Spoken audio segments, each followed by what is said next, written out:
Hi guys, my name's Hemingway Jones and welcome to the channel. Today I'd like to go through my collection and do a state of my fountain pen collection. I'd like to go through each of them quickly, let you know which ones that I love, which ones have disappointed me, which ones are really interesting and can do incredible things, and which ones have let me down. I'd also like to hear your opinions about this. If there's something you're curious about, please let me know in the comments. I'd be happy to have a conversation with you about it. So before I start, let me just give you a little bit of background. I've been into fountain pens since the 1980s. I really started getting into them in earnest around 1994 when I started journaling. I was under the mistaken impression that it would help my handwriting look better, and with the exception of certain nibs, like a calligraphy nib or a stub, that's really not the case.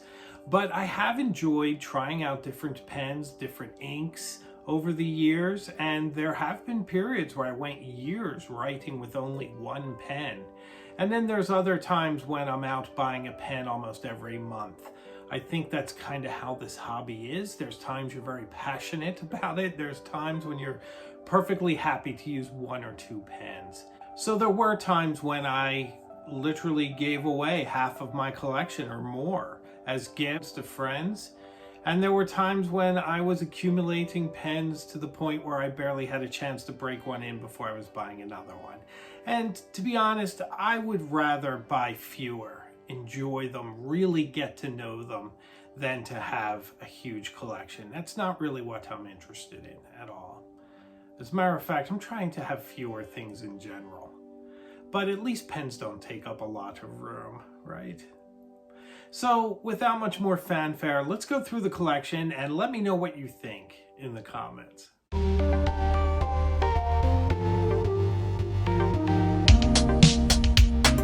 Before we get started, let me tell you about the pen I'm using today. So I've been journaling a lot. I'm filming this on a Saturday right before Thanksgiving. And the pen that I'm using is the Pilot Custom 823.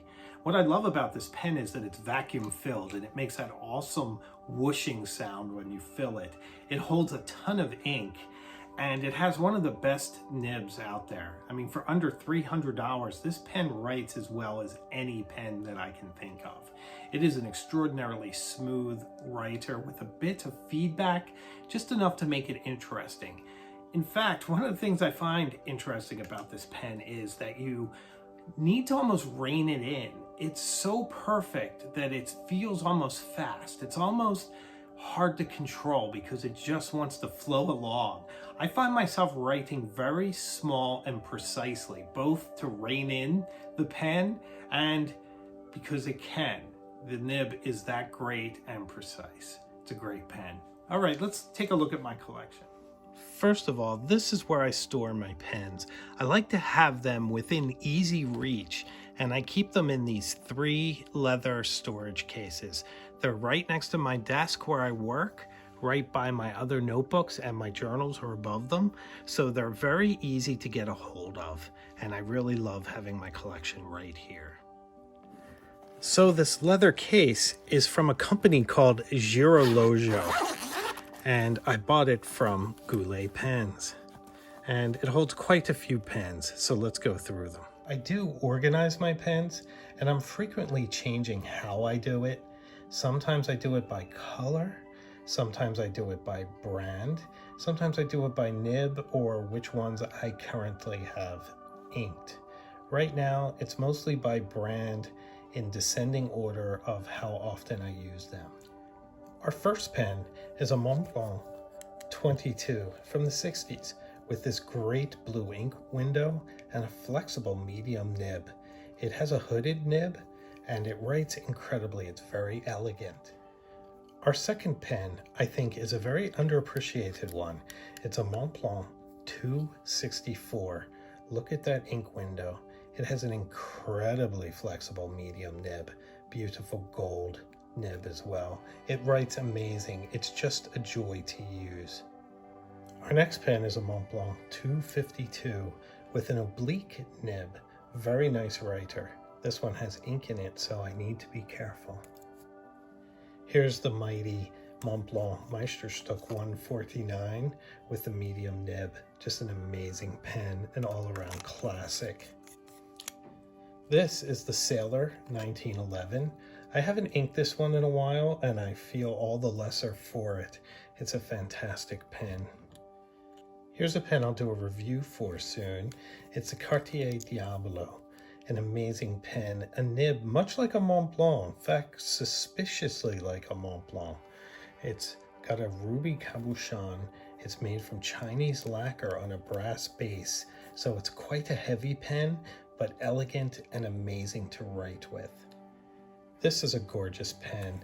It's a Conklin All-American with a stub nib, and I also have a medium nib for it, a great workhorse of a pen.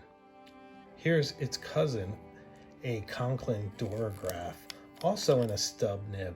They do a fantastic stub nib with that great crescent moon breathing hole. It's a fantastic pen.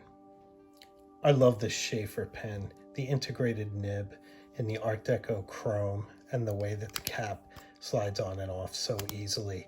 Certainly one of my favorite pens. It's an incredible wet medium nib. Here we have the Waterman Careen, similar with the Schaefer with the integrated nib, a bit of an Art Deco design as well. The color is amber.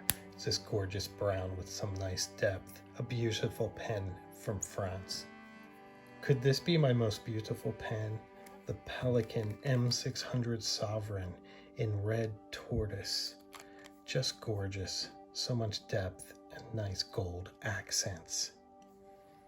You'll have to forgive me with this one. It's a cross pen, but I forget the name. I forget if it's Apex or something, might have been Apogee, something along those lines. I've had it probably almost 20 years, but a fantastic workhorse of a pen from Cross. Speaking of beautiful pens, this is the Estabrook Esty in honeycomb with the gold colored Yovo medium nib. Just a fantastic pen, an amazing writer, just a joy to use. One of my favorite pens. Now here's its brother. This one in tortoise chrome, and it has a stub nib. Just an incredible writer, a great pen from Estabrook. They really impress me, and I enjoy using these pens. I'm going to show you both of these at the same time. These are Waterman Filiuses. These are fantastic pens. These were like the TWSBI Ecos of their day. Just a pen that everyone had that punched way above its weight. Just a fantastic writing pen from Waterman. So if you know me and you follow me at TikTok, you know I like medium nibs or stub nibs, and that's why it's such a surprise that one of my favorite pens is this Charleston by Waterman, and it has a fine nib in, I believe, 18 karat gold. Just a fantastic writer, and I can't say enough good things about the Waterman Charleston. Everyone should have one. Now, one of the most amazing pens at any price. This is the rose gold TWSBI Eco in the stub. I have the Krug, the Chypre ink in there. You can see it's settled on one side, but that's okay. You're going to get some glistening ink in this incredible stub pen. And here's its brother, another TWSBI Eco, fantastic fine nib with some sapphire ink. Just a great workhorse of a pen. Here's one of my favorite pens. It was a gift. It's the TWSBI Diamond 580. I know you're not supposed to post it, but guess what? I don't care. I do. I love writing with this pen. It writes magnificently. I've never had an issue with posting it. And right now I have it full of Diamine Oxblood ink, one of my favorites. Just a brilliant pen. Here's a pen that's a bit of a disappointment. See, I still have the tag on it. I've had this pen probably for 10 years or so, whenever it is that it came out, but it's a Pilot Falcon with the flex nib.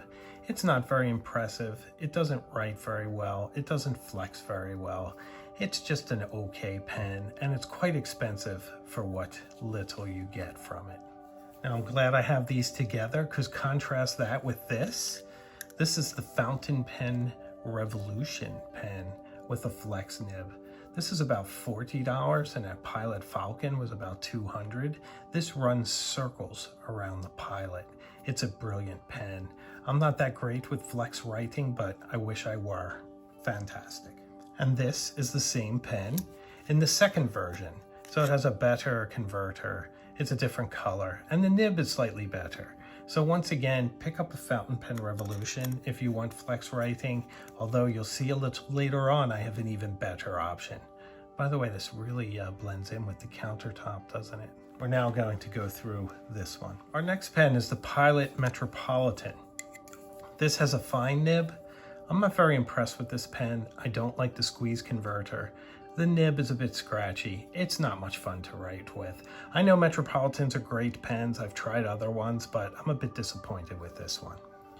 These are two of my favorites. I love bright colored pens.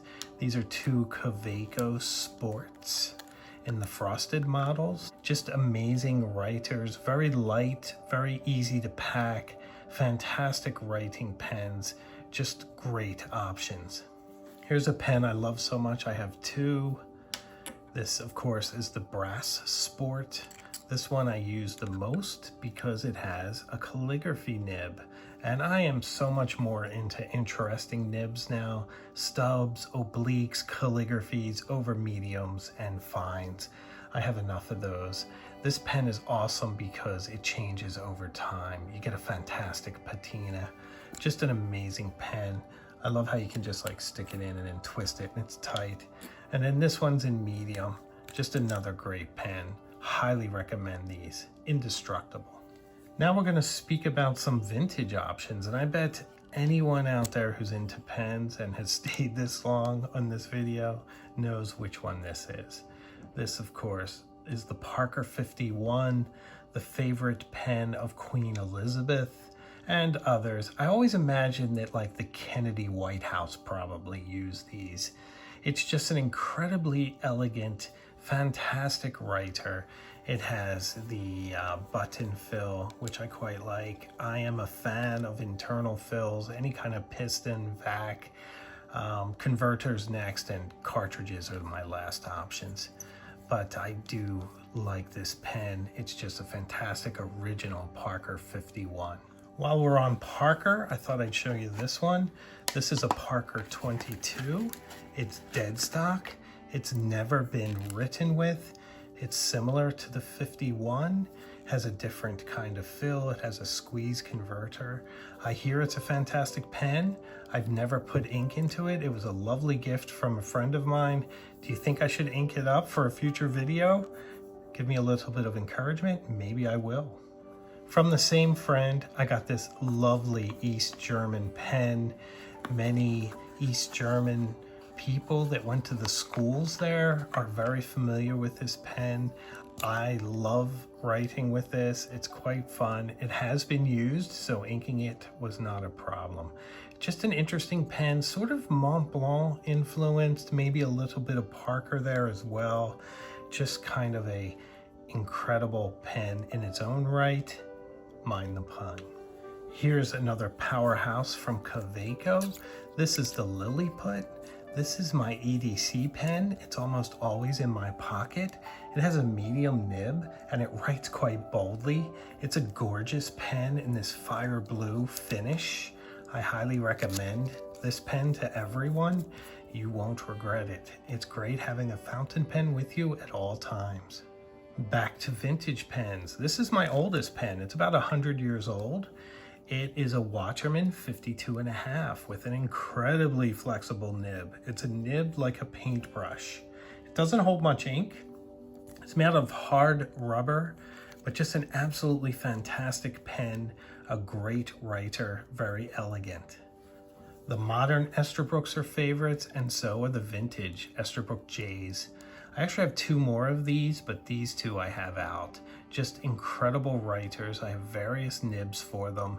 They're very easy to get, very cheap, and a lot of fun to use. I highly recommend these. Just be careful which ink you put into them. Don't use anything corrosive because the sacks will wear away and they will break. Here's a beauty, the Wall Oxford with a flex nib. Just a fantastic, gorgeous lever-filled pen. One of my favorite vintage pens. I love writing with this. It's perfect for journaling. Just a gorgeous, fantastic pen. Here we have the Parker Duofold with the button fill. A very nice medium nib. Gorgeous green. Just a classic pen from the last century. I love this pen. Here's the Parker Vacuumatic. Who doesn't love a Vacuumatic? I just inked this up again, haven't had it inked for a while. I'm happily writing with it right now with antique copper ink, an incredibly gorgeous pen. Here we have the Conway Stewart 475 in burgundy. Just a gorgeous, fantastic pen from the 1940s. I love this one. Now we're going to open this one. We're almost at the end. Here's the Jinhao 450. It writes pretty well. It's actually quite smooth. It's a medium nib. The finish is okay. It has a sticker on it to give it this marbled look, but it has a nice grip. It doesn't post, which is a shame. It feels like it should. It's got a padded cap, but it just doesn't stay on. So I don't use it very much, but I do have it. Here's a great pen with some flaws, like the clip that you need to buy separately that's completely useless. So we're going to set that aside. This is the Kaweco Supra, and it's an amazing writer. It has a medium nib. It's very bold, very comfortable. You can screw this on and make it longer to balance while you write it. You can also reconfigure the barrel so that it's shorter. I have a converter in there right now, so it doesn't work that way right now, but an absolutely fantastic pen. This is a great pen. I believe it's out of Singapore. It's by Y Studio, and it's the classic Revolve, and it has a brass core painted lightly with this red that's designed to wear away, and it came with some sandpaper so that you can wear it away yourself if you like. But just a great fine nib, and I actually enjoy writing with it. I can't post it, and I normally don't write with pens I cannot post, but this one feels very precise. It's very interesting. It has this great hexagonal shape. The finishing is amazing, and I quite like this pen. Here we have the mighty Lamy Safari with the calligraphy nib. I put the medium nib on my Lamy Joy. I won't be showing that pen, but I have that one too. But this Lamy Safari with this fantastic calligraphy nib in mango is just an amazing combination. Our last pen I'll be showing you this evening is this. It's the Blue Dew Flex Pen. And if you're interested in flex pens, I would say go no further than this. This one has it down.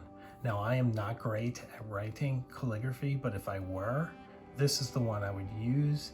My limited skills look the best. It flexes wonderfully. It railroads infrequently. It's a beautiful pen, very well made, and I'm very impressed with it. So what did you think of my collection?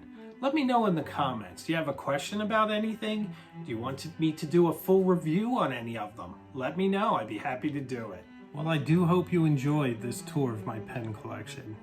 I hope to see you again soon, and until then, stay well. If you've enjoyed this video, please give me a like, leave me a comment, a question, let me know what you want to see in future videos, consider subscribing, and if you know anyone else who might enjoy this, please forward this to them. I'd appreciate it.